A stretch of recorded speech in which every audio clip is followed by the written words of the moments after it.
So let's get going. So first of all, I guess introductions. Debbie, would you like to go first? Yes, hi everyone. I'm Debbie Lee. I'm a co-founder and director at Benchmark Collective. We are a sales consultancy business in the UK and we specialize in rebooking of all kinds. Awesome. So I'm Rich Kensett, and I am regional VP for EMEA for Map Your Show, not just a floor plan company, as we're going to explain a little bit more today. We do have floor plans, but we have lots of other technology. And today our conversation is going to be about rebooking. Um, Map Your Show is delivering rebooking technology on more than 500 shows around the world. And yeah, we've got lots of insights from working on lots of events. A lot of ours are data led. Debbie's some data led, some more experience led from being on site. Interesting, we have very little crossover between our businesses. We've only recently started kind of working together with a client, but that gives us a kind of joint span of well over 700 events, 750 plus probably in 2025 that we've experienced and delivered rebooking for. So hopefully, at least some nuggets of value that we're able to pass over during this conversation. Okay, so let me introduce the topic. So today we're going to predominantly be talking about churn. Okay, so and we're talking about churn with regards to rebook, and churn in this case means what, Debbie? So churn is the proportion of your clients who do not return for another edition. So they're the percentage of customers who don't rebook for the following year. Okay, so we're talking about churn and not just people who don't rebook on site. We're talking about people who don't come back altogether, right? Yeah, so in our business, we tend to focus on a window of time, and rebooking in our world is very much the kind of the preceding sort of 6 weeks, the period at the event, the live event, and then an immediate sort of cooling off period of a couple of weeks usually. But in this conversation, we're talking about churn as in those retention customers that don't come back throughout the cycle. So we have an experience of that face-to-face element of that. Okay, so let's talk just briefly about why this topic is interesting and maybe how important this is. So our data is suggesting that a averagely successful trade show might be seeing churn of 25 to 35% of its exhibitors who don't come back to the following edition every year. It's more common even for good events to see even higher numbers than that, Debbie. I think you've seen over the last 12 months, maybe you can talk to kind of what you would expect to see. Yeah, I mean, I'm always really aware of generalizing reboot results because obviously everyone operates in specific sectors. We're talking predominantly about B2B events here, but you could be talking about consumer as well. But I would say those are quite optimistic percentages you've just given here. Rebooking is getting harder. It's more typical for us to see a sort of 50-60% reboot result, which therefore means your churn levels are, 40-50% of your audience. And I think what's interesting about this conversation now is I would say this last 12 months in 2025, we've seen reboot results are much harder fought for. And therefore, when you're talking about churn, it becomes increasingly important, doesn't it? If it's not a Mm, minority group, if actually it's half your audience that you're talking about. And certainly in the life cycle of an event, we would say that for a first time rebook project, a 40% rebook whilst you're in that window that I talked about before is a good result. So actually, if that's what you're aiming for when you first run a rebook, your large proportion of your customers are your churn. So this is a really sort of relevant mm, conversation for mm. more people than perhaps it would have been. I hate to say it, that phrase, pre-pandemic when everything was Mm. glorious, or in the Yeah. immediate aftermath when we were on a real high in face-to-face events, weren't we? I think there's been a Mm, leveling out. I think we all accept that. And mm. it's harder to retain customers now, but they are the key to growth ultimately. Exactly. So I came to you, Debbie, with this idea for this piece of content, um, because I've seen lots of rebooks in person this year. I've traveled probably not as much as you, but quite a lot. And the trend remains the same from when I was an organizer more than 10 years ago, which is that the focus during the rebooking phase is pretty much exclusively on how much business can we get in at this particular moment in time? Who can we sign? Who can we upsell? What revenue can we achieve in this time frame?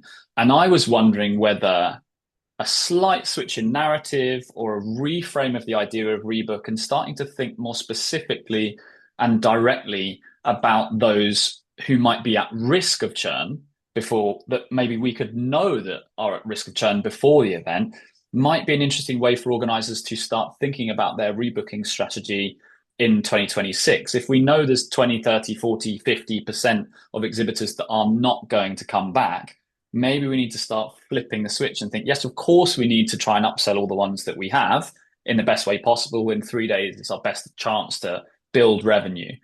But actually, that other group, we could probably predict who some of those are. And if we knew who they were, then we might be able to create campaigns and ideas on how to address those. So what are your kind of thoughts on that as a narrative and a change in perspective? Yeah, I mean, rebooks are pretty much solely measured on the percentage of people that do come back and the revenue that that generates. But the sort of silent percentage that don't come back, our teams who are out on the floor face to face with customers, quite often we are the first indicator that this customer is going to churn because we're having an actual conversation with them in person. We often run pre-book campaigns, and that's another element of Rebook that's really evolved in the last 12, 24 months, is that pre-booking is the key to getting a good result. And the reason it is because it allows you to work out, where these customers are at and what they're aiming for. And I think, there when we talked about this topic, that there's kind of two sets of event organizers here. There's those that are doing everything right. Their product's amazing. They've got the right audience, and they just, it's how do I get that extra 10% of my churn clients to be on the other side of that and be part of my rebook. And so focusing effort there and into, what the behaviors might be would to me seem, really powerful. But then there's the others who are really, they understand the retention piece. They understand it's important for growth, but actually we've got to work out what these customers are expecting from us. And it might be that those salespeople that sold to them right at the very beginning would be able to tell you they may have, may have oversold it slightly, or they may be on the edge of the kind of profile that they should be to be in that audience. So they probably know some of this stuff, but it's actually quantifying it and directing customer experience teams or those that are responsible for growth on that right group and spend time doing that either in your pre-book or on site or, way before that, Rich, if you've got the intel. Yeah. Okay, so we'll talk about Intel in a moment. But I wanted to first try and quantify what we're talking about here because it might sound, I don't know, I'm sure all the people that here don't feel this, right? But it might sound like it's a bit fluffy when we talk about, oh yeah, but your churn numbers, you got to try and focus on your churn numbers. Neither you or I are exhibition organizers anymore, right? So, we work with many and all have different types of ways that they want to handle Rebook. But we're kind of saying, oh, you should focus and think about your churn a little more. But let's put it into perspective about the kind of value that these exhibitors that are at risk or these exhibitors that are intending to leave or indeed do leave are actually worth to a standard exhibition, right? So how many would you say, like, what's the average exhibition, Debbie? Would you agree, like maybe 300 exhibitors, 250 exhibitors, something like that, and those kind of numbers? Yeah, I mean, we work on events of all shapes and sizes, to be honest. Yeah, But if we're us too. averaging, then I would Mm. say, yeah, a Okay. sort of trade show floor, typically, yes. Yeah, so let's imagine the average. Just keep the math simple because otherwise my brain will explode. Like let's just say the average contract value is 10K. I mean, for most shows, for many shows, it will be less than that, but let's just use a round number. And then let's say 40% of your exhibitors leave, right? You're talking about a really significant amount of revenue there, right? Yeah. This is not a small number of that we're thinking about. And this is why it kind of puzzles me why there's such hyper focus on just signing up. No one talks about, oh, I achieved 65% rebook. We rebooked 1.2 million. Well, what about all the ones who didn't rebook? And what about the leaky bucket? It's kind of how I try and present it when I'm talking about this, is the leaky bucket of your trade show is all those holes that you have there, or consumer show the same, is those exhibitors who are not coming back. And I just don't feel like it's a conversation topic. And you're talking an average trade show might be 200,000-300,000 pounds or dollars worth of value. For a decent sized trade show of 500-600 exhibitors, or one of the monster ones of 1,000-2,000 exhibitors, this you could be talking millions of revenue in existing customers. And every sales expert since the dawn of time will tell you that it's much easier to retain your existing customers than it is to find new ones, right? Yeah, but at the same time, very few sales teams, in my experience, are targeted on retention. They're targeted on results, but actually they're almost de-incentivized, or it's moved on to another team once they've sold it. And this is a whole piece. The whole picture is, who did you sell to in the first place? Why? What are they hoping to achieve? All of that around measurement. And if we started to talk about that a bit more, rather than how many square meters we've sold, and it's who we sold it to and how we're going to manage that client through the life cycle of their time with us as an event organizer, then you'd start to naturally talk more about that other percentage, wouldn't you? Because No, you don't, exactly. we all know, as you say, it's so much easier to retain a customer Mm, than it is to find a new one. But still, most sales teams are targeted on new customers, mm, new business, mm, and square meters. So I think that's a fundamental issue with some businesses, is that they don't mm, think about that. But perhaps it's because it's an unknown and it's an unquantifiable thing. It's like, well, it's natural. Of course, not everyone's going to stay. We're going to have either misaligned objectives, or they're just going to, not present themselves well, the art of exhibiting. But it's kind of, mm, as an event organizer, seen as well, that will happen. That's going to happen over there. mm, So mm, actually, we should just concentrate on keep filling the bucket. mm. But it's And, working. and that is exactly what happens, isn't it? And Yeah. organizers are, like all of you guys who are watching this, phenomenally good at keep topping up that bucket. And oftentimes that bucket is just overflowing because your sales teams and marketing teams and all the people involved in outreach and reputation and delivery are able just to keep finding new exhibitors. And it masks over those cracks, or those holes in your bucket at the bottom there that are leaking, because maybe it doesn't matter that much if you're leaking 40%, if you're generating an extra 20% in terms of upsell, and then an extra 30, 40, 50% in terms of new revenue.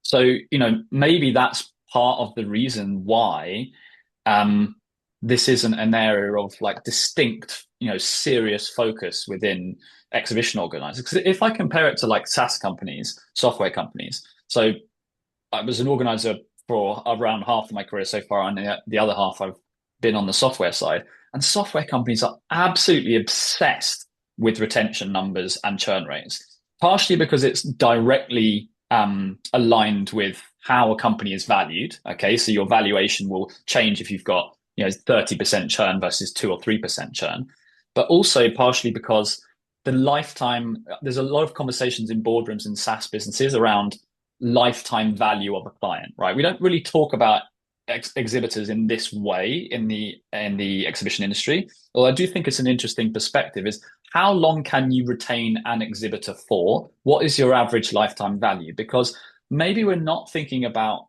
can we arrest churn and save 25% of those people who are going to leave? It might not be about that. It might be, how do we get 10, 20 of those exhibitors who are on the edge, maybe at risk a little bit? How do we get them to stay one more year? They may still eventually churn and leave the event, but if we can get a certain number of our exhibitors to stay one more year, we're buying ourselves time to improve our proposition for them, to better understand their objectives and their needs, to align the event, or to deliver a more effective sales or marketing message to that group. Would you agree with that, Debbie? Yeah, but I don't think it's always it tends to be under the operational delivery thing. Well, if we get the right number of people there, if we do well and build their booth effectively, then they'll be happy. And I think it's not always that, is it? You can do absolutely everything right as an event organizer. You can Mm, deliver the right people, you can get the whole kind of production values right at your event, and they can have an amazing time. However, they still churn. And I think it comes back, in my experience, to not understanding their motives or them not understanding that. I cannot tell you how many times we stand in front of a client and they don't know why they're there. Okay, what are you mm, hoping for? Well, I don't really know. What does good look like? Because that's mm, what we want to understand in order to be able to rebook them, right? So many clients buy that space or buy that package and then just expect event organizers to mm. deliver an unquantifiable miracle before they make the decision. So we often hear, well, we've got to measure ROI. Of course, we've got to go back. We've got to think about it. So what are you measuring? What is it that you need to see from us? And I think if we could Mm, have those conversations, or at least know what those key deliverables are from the beginning, mm, then you'd be in much better position to retain them, wouldn't you? You'd mm. be you'd be able to turn that churn percentage upside down, one would like to think. Yeah, I mean, you'd hope so. We're going to talk a little later in the webinar about strategies and tactics that, from our vantage point, we think organizers, and some organizers are already doing this, can put in place to try and impact that churn number and, like you say, flip the narrative um, upside down. But one of the things that I wanted to share with everyone today, as we're trying to give value to the organizer community as part of this conversation, is um, you touched upon there, Debbie, how maybe one of the reasons why organizers are not focusing so much on churn is because it's quite hard, or maybe organizers feel like it's quite hard to predict. So, like, if you don't know who is going to leave until you get there and then they say, no, I'm not rebooking, like maybe it's then difficult at that point when you only have a certain amount of resource on site. And naturally, you're just going to be like, okay, well, I do want to change your mind, but there's all these customers who will, so I'm going to go over there. Like, is that maybe part of the barrier, the difficulty in narrowing down who might be at risk or who might be potentially going to churn and being able to do that piece beforehand? How would you normally approach that when you're working with clients? Yeah, I mean, we focus on that on-site piece, don't we? So there is obviously time after an event has finished to convince them that they don't want to churn. But actually, that's a much tougher position to be in, isn't it, than being in the Because know they've already had maybe a beforehand. slightly below par experience, right? Because my perspective is this, right? So we've exhibited lots of shows before, and we exhibited one recently, which I won't name, where I felt like it was our last throw of the dice on this one particular event. Like, let's give it another go. And I kind of already knew before I got to the event that it probably wasn't going to be perfect, slightly on the periphery, or for whatever reason, maybe we weren't activating right. But for some reason, I was feeling like we're not seeing enough of the people we'd want to deliver ROI here. And I was super curious. I sent a message to the founder of this company and said, just so that you know, we've not had a fabulous experience for a few years now. We've been 3 or 4 years in a row. Um, I'm thinking that this might be our last edition, but I really want to keep coming to this event. And this is maybe the curious thing. Everyone who's an exhibit to your event desperately wants to come back because they want it to be successful for them. They want it to work, right? But I think a lot of exhibitors know before they get there that either it might not work, or it probably won't work, or something isn't going to be quite right for them. So one organizer hat I could wear is say, well, if they already know that, then there's nothing I can do. And the other one would be like, well, actually, if I better understand what it is that they want, maybe I can build a solution for them, whether it's reframing or re-putting together a sales package with a better, different pricing structure, whether it's offering them more, managed meetings, whether it's, whatever levers and gears that you can pull as an organizer to deliver a better experience to that exhibitor. Maybe that can be what's done to just go, okay, well, we can keep them for another year because we've improved experience for that exhibitor who was otherwise going to leave. Yeah, I think it's focusing your efforts, isn't it? If someone actually proactively, like yourself, goes to an organizer and says, "I'm really not sure what the future is going to be, surely the response is, well, what does it need? What does it need to look like? Who is it, do you think you're not seeing? Like, these people are in our attendee list. How do we get you in front of them? How do we, are you doing all the right things as an exhibitor to Yeah. raise your profile? Because it's a classic, that, isn't it? You spend the money on the square meters, but then you do very little promotion, very little Mm, outreach of your own, and you just hope that, these buyers are going to come your way. So I think, mm, but the response, yeah, it's focusing effort, isn't it, on those people that mm, you think are potentially mm. unhappy, rather than the kind of head in the sand, well, let's just hope this Let's see time. what happens. Yeah. Yeah. And And we all love serendipity in the face-to-face mm, events world, don't we? But it can't be your only strategy for your customers, you know, achieving what they want to achieve. I think the other thing to say about that is we've noticed that in each sector there are fewer good events. There was a time when clients, and there still are a handful of people that do, events every month in their sector, but actually what's happened is, though the best ones have risen to the top and the others aren't there anymore, they've been acquired. So mm, actually, if face-to-face events are part of a marketing mix for a client now, then it's likely your event is their chance to do that. So actually, it should be really important that if you can keep these guys happy, it's not about competing with another event. mm, It's about them seeing the value in your event mm. before, during, and after. And I think that before time is the crucial window, right? So this is my personal perspective. Once the event has happened and they've had a poor experience, and that might be a couple of poor experiences that they've had, it's very hard to change their mind at that point, because if their mind is already made up, you can try and you'll rescue some, but ultimately, if you do it before and you make that concerted effort to align their objectives, to better understand, to spend a bit more time helping them, all good salespeople, and there are many of these in the exhibition industry, will say, tell me what it is that you're looking for. What is it? What's a success look like for you at this event? How can we better help you achieve your objectives? And then the next step is to connect that with marketing or connect that with leadership and say, this is one exhibitor, but they are, similar to these other exhibitors and they want this and they don't feel like we're delivering for them. Is there anything we can do 3 months out, 4 months out, 6 months before the show to actually try and just move that up a little bit? And I can communicate back to them and say, hey guys, you said you wanted this and you weren't getting enough of that. Just so you know, we're trying, we've done this, we're doing that. We're hoping we'll see a result out of that. Next year, we're going to do this and that. That is the hope that keeps that exhibitor go, well, they're really trying to meet our needs here. They're really trying to make an effort. And some people might be sitting here thinking, well, come on, Rich, that's not sustainable. I've got a whole exhibition with hundreds of exhibitors. But it's unlikely that any one exhibitor is purely in isolation. They're not going to be the only exhibitor just like them at that event who want those specific things. Yeah, sure. But rebooking is also about momentum. We use that word a lot, and doing the right thing at the right time. So that before phase, the pre-book phase, increasingly decision makers aren't at your event, and actually your brand is at its most influential while you're at the event. So if you've put all Mm, the groundwork in, you understand what they are looking for, and you've done everything you can do to put them in that position.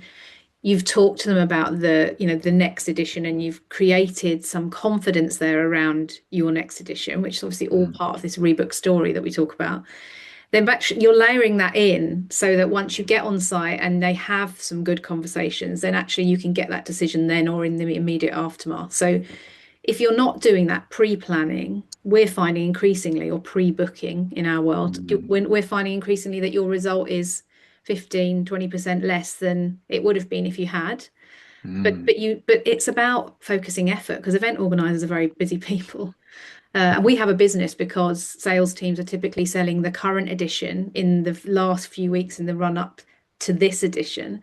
So there's just not enough hours in the day to be doing a focused campaign on these guys that are mm, either at risk of churn or, your rebook campaign generally. So I think it's all about that phase, the 6 to 8 weeks before, mm. in my view, and focusing So, efforts. so let me ask you a phenomenally leading question. If you're an Ready. event organizer, yeah, be ready. So if you're an exhibition organizer, or even as you're delivering rebook and pre-book for organizers, and someone was able in your team or externally was able to provide you with a list of, I don't know, 50 exhibitors that are that data driven will explain are at higher risk of churn at this event, that are much more likely to churn, that maybe of this 50 exhibitors, maybe 40 of those will leave the exhibition according to all the data, behavioral data, etc. You would then have the tools to be able to say, okay, well, instead of looking at a whole event and trying to work out, I'm not Mystic Meg, how am I supposed to know who's going to churn and who's not going to churn? Whereas if somebody was able to give you a list 6 weeks out when you're in your pre-book phase and say, right, these people are not going to rebook on the next event according to the data, you would then be able to activate on that, wouldn't you? If you're if you're an organizer, you'd be like, right, let's put strategy in place. What would you do? Well, I mean, when we start working on a set of rebook data, we would typically start with the biggest customers first and work our way through. But something like that would enable you to be a bit more um, intuitive, I suppose. It would enable you to focus on the group that needs you the most, because it might be at that stage that you don't know what's going on in their world. It might be they just need a bit more hand holding, they need a bit more, haven't been in the platform, they haven't been doing some of the things that they should be doing to indicate that they are switched on to the event. So it'd enable you to step in on that. And I know there are event organizer businesses out there with customer experience teams that do that. Not as many as there used to be, but there are some. But even if you don't have a customer experience team, I think being able to direct someone, whether it's a third party like us or your own team, to pick up the phone to these people and to talk to them about the edition that's coming up, see where they're at with it. And lots of organisers do that, but with the head on that, we're thinking about this from a commercial perspective and we're thinking about your long-term relationship with us. I think it does put a different angle on it, doesn't it? It does make you think, I want this to succeed for you, Yeah. not just because I want, your furniture to arrive or our contractors to do their job. I need to make sure that you're going to get the ROI that you're looking for. Yeah, the broader proposition works. It comes back to the all exhibitors want your event to be good for them. They all do. They wouldn't be spending their money and their time to get there in the first place if they didn't want that. So sometimes just about organizers leaning in a tiny bit harder on that individual experience. But like I say, it's harder to scale. Like if you don't know who it's going to be, then it's quite hard to put a churn plan in for everybody. It's too expensive, it's too time consuming. And, frankly, that might be the wrong message for some groups that you're talking to. So why is it a leading question, Debbie? Well, do you know why? Because I've shown you this already.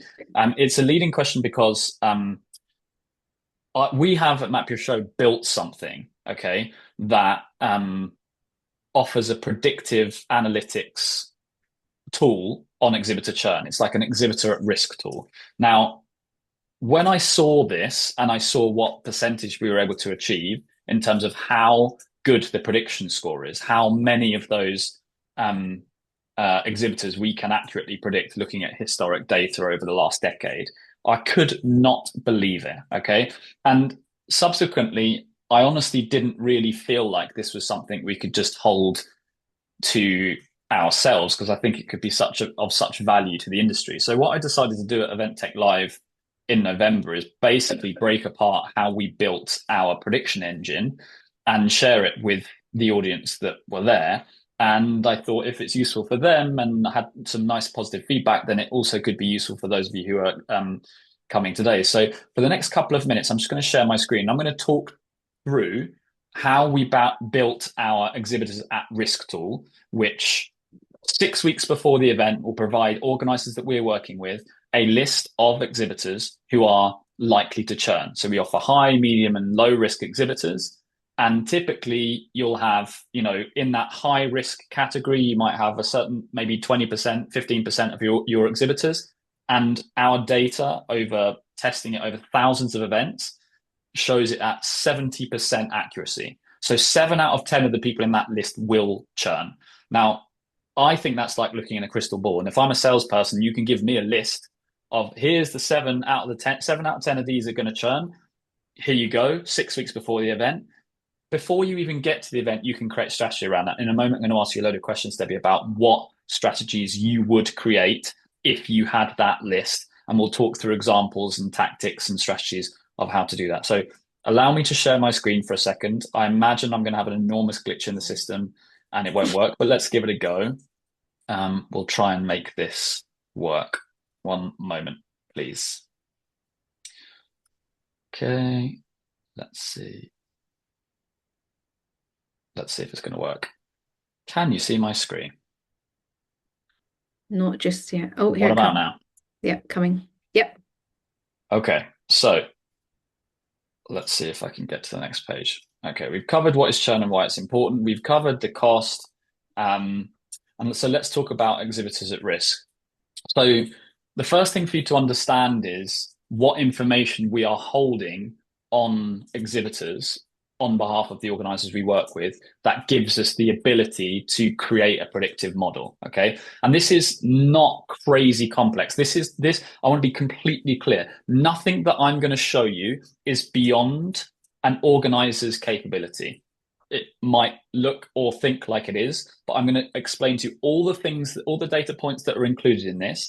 And you can pick this up and you can give it to your CTO or to your IT department and say, can you help me build a list that looks like this? And afterwards, Debbie and I, we're going to talk about the things you can do without an IT team to at least get a starting point on building your exhibitors at risk list. So in our technology, we've got stand and sponsorship booking technology. So when does someone book? Are they booking earlier or later than last year? Are they spending more, spending less, upsizing, downsizing, more on sponsorship, less on sponsorship? All of that information is used in our prediction engine to try and work out whether someone is, more or high risk where it comes to churn.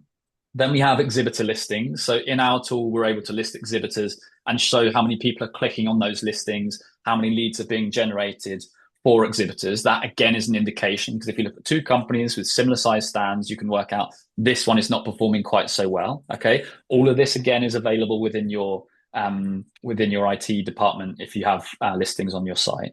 Then the exhibitor portal. So this is talking about engagement. Are people completing their items on time? Are they late? Do they constantly need to be pushed?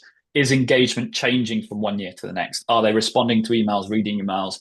All that sort of stuff is able to be measured in our exhibitor portal that gives us an understanding of whether someone is losing the engagement that you would ideally like them to have. Then we've got the mobile app. And again, through that mobile app, you can see how many people are clicking on there, how many are searching for them, how many are searching for their particular categories. Matchmaking, networking, similar sort of idea. Separate session and conference management is maybe not quite so relevant in this particular scenario. So basically, we're picking up data points from all those different areas. And the specific data points we're using are around financial pacing. Okay. So when, the buying time, we're looking at leads, as I mentioned, more or less than their competitors, more or less than comparables stands in comparable sectors. And all of this is getting weighted in our back office. Now, we've put like various different weightings together. We've tested it after looking at hundreds or even thousands of events and say, well, if we weight, the engagement in the exhibitor portal is one thing, right? That's a data point, but surely the number of leads that they're getting might be a stronger data point for whether or not they're likely to churn, right? So we've weighted everything and put it together in such a way that's now got us to 70% predictive measures. So all of this ultimately is coming together. And by the way, there are three very key things that this doesn't even include. So we've got to 70%, 7 out of 10. We're giving you a list with 7 out of 10 of those that are going to churn before your event, 6 weeks before your next event even starts. And we're not including this data, which you have and I currently don't, okay? Which is the number of scanned leads. You know how many they scanned in the last event. So therefore, you know if that number is going up or down, if they're likely to be satisfied with the number of leads they're getting. Trade show is not all about leads, but for many exhibitors, it is. Customer feedback. If you're using Explorer or if you're using SurveyMonkey or any other customer feedback, you will also have an idea of which exhibitors are unsatisfied based on their customer feedback. And then obviously your account manager sales feedback, right?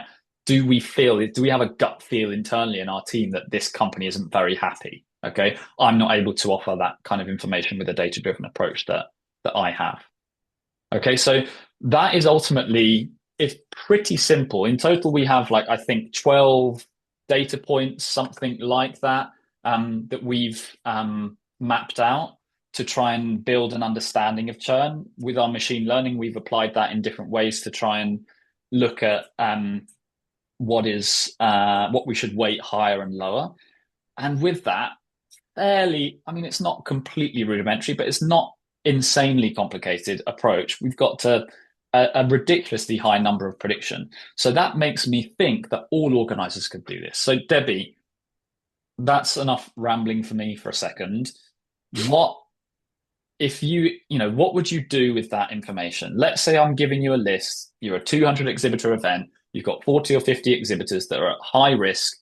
You've got data points to prove why. So I can tell you this group are first time exhibitor, these groups are not engaging as much, this group has reduced their stand size, a variety of different reasons. I can tell you all of those reasons. What would you do if you had that information at your fingertips? Well, I mean, we touched on it earlier. You would speak to these customers about where they're at, because there might be behind data, there's quite often a whole myriad of things going on, aren't there? And I think the groups you've just referenced, a first time exhibitor, for example, is going to need a whole unique strategy in terms of them understanding what to expect. And if the sales process has been really thorough and these people are in the right place, it's really then just them quite often understanding what they should be doing to engage in this. If they've never, we see lots of first time exhibitors full stop, let alone, first time to a particular event. So I think for those guys, it's something very operational, very, where are you at? What are you hoping for? Where does this fit? And I think this is one thing we don't often see in event sales teams, and that's an up and out kind of where our event sits within your marketing strategy, full stop. Do you do other face-to-face events?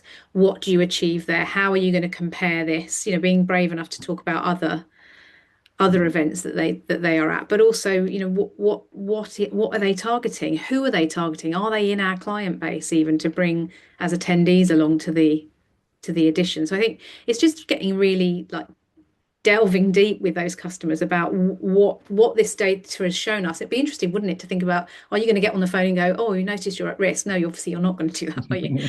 But you're going to get on the phone and say, okay, where are you at? Where's your planning at? What does it look like? Have you planned your build? Who are you bringing on site? On every level, that's where you get into that art of exhibiting thing. It's like, if you're going to get the most out of this event, we probably need to help you to understand what that is. What does it look like? And it will be different for each client. And so Yeah. many of them, in our experience, don't do that stuff. Obviously, the bigger companies do. They have whole machines that do this. But in my experience, it's the mid-range guys, the mid to lower sized companies that need help doing that. And it's worth Mm. spending time doing it, Mm. pointing your efforts in the right direction with these customers to try and, Yeah. to get them to get the best result from the event. Okay, so in absence, we've got a few minutes left. So in absence of, I'm guessing some organizers may have something like this, but right now, many organizers won't have their exhibitors at risk list. They may have not even thought about this or even thought it was possible. So in absence of that, what could you do if I've got some thoughts on this, but what could you do if you're a sales director and you want to build your kind of exhibitors at risk list? Where would you start with saying, right, I'm just going to try and put a list together of like 25 exhibitors that I think have a higher potential risk of churn? Because my personal perspective here is that I can within our current clients, I can get you quite far on that. But actually, I think half of the people on that list, you could probably get that yourself. You probably have an idea of who might churn before you even get there.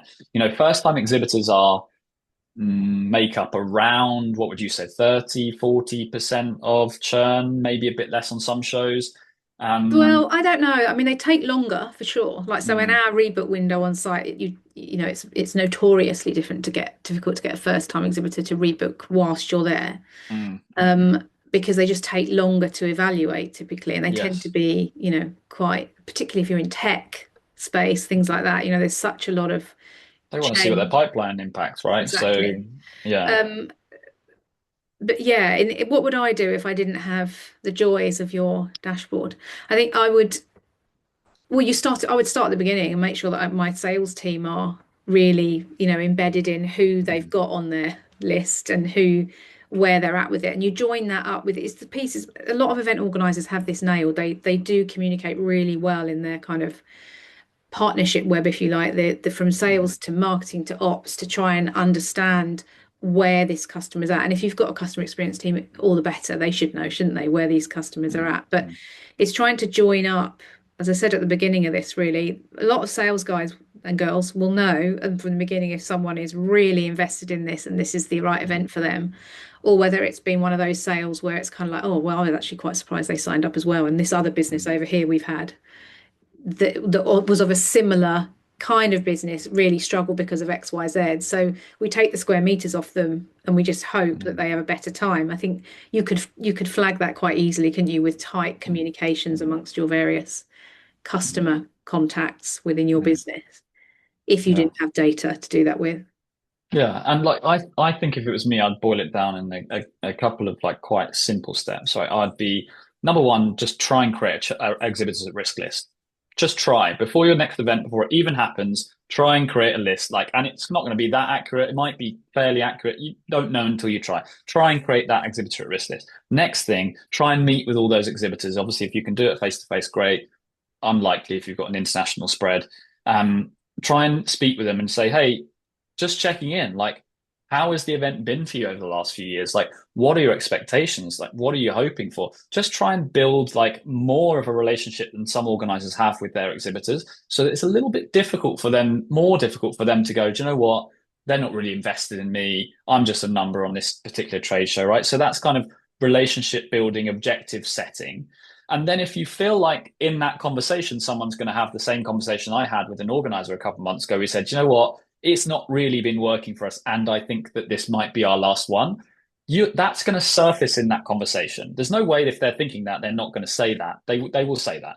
So then you can go away and say, right, I've got 6 weeks to try and think about messaging that I can put forward and to explain what I'm going to do next year to try and meet this person's goals. Not that much you can do in 6 weeks prior to the event to improve the event that they're just about to go to, but at least you're cognizant of that. You can offer a better customer experience, and then you can try and say, well, next year we're going to do this, that, and that, and I hope that's going to deliver for you. Yeah. Or mix up the products that they've got from you. Be brave enough to say, do you know what? You're not going to get that with that, 50 square Mm. meter stand you've got. We Yeah, might need to think about take you doing, 25 and a sponsorship. Yeah, whatever. yeah, or Mm. one-to-one meetings, or, you've not got any thought leadership in this mix. You need to, we've got a space on our conference program over here that we could put you in. It's really thinking at it from their perspective. But we Mm. get a lot of that intel when we get data from clients. Well, this guy's not very happy because this happened last year, blah blah. Mm. So the sales teams know this stuff, Mm. but it's then it becomes about their experience from that point on. And Mm. certainly when you come to do a Rebook project, it's knowing where to direct those efforts, Mm. those more detailed efforts. Yeah, of course, it's great to have a meeting, but actually phone calls are more likely. But you'd be Okay. surprised how many data sets we get that don't have telephone numbers in them. So Mm. all communication is through email. That in itself makes it very Impersonal. difficult Mm. Mm. to interact in the way that you'd want to in this conversation. They're at Yeah. risk. Let's get hold of them and try and convert them. Mm. Okay. So whilst Debbie and I are just going to wrap up the conversation in a second, whilst we're just having a couple of final comments here, if anybody has any questions, please chuck them in the Q&A or in the chat right now. Happy to answer them, whether it's about creating your own model or anything else that we've found. I think before we finish, what we're going to quickly touch upon is maybe some of the learnings from rebooking in 2025, some of the things that you've seen on site, Debbie. So why don't we give a quick conversation for that as we're reaching the end of the year? It feels like, rebook wrapped or whatever you want to call it. So why don't you give us a couple of pearls of your wisdom that you and your team have experienced? Maybe some examples of amazing best practice, some new things, or some things that maybe haven't gone quite so well, or just general learnings. Yeah. So rebooking is getting harder.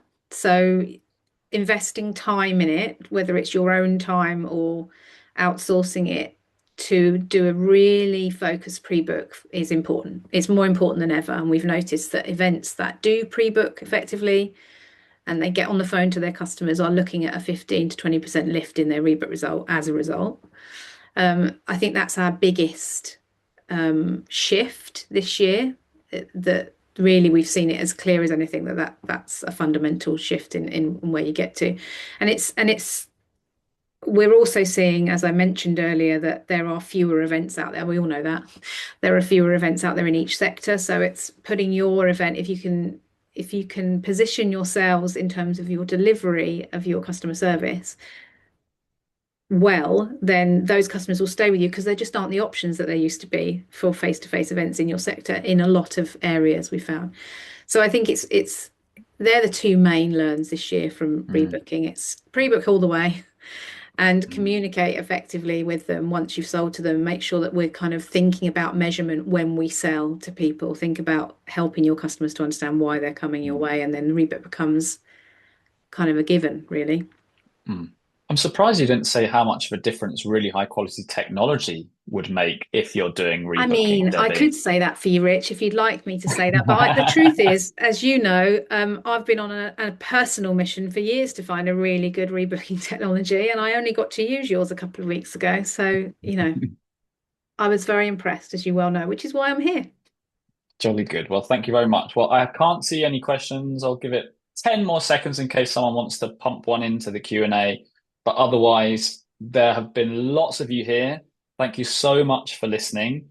Debbie and I appreciate it. If we don't see you, which I'm guessing we won't, then we hope you have a lovely Christmas and a New Year. Happy All right. Christmas, everyone. All right. Thank you. Bye bye. Bye.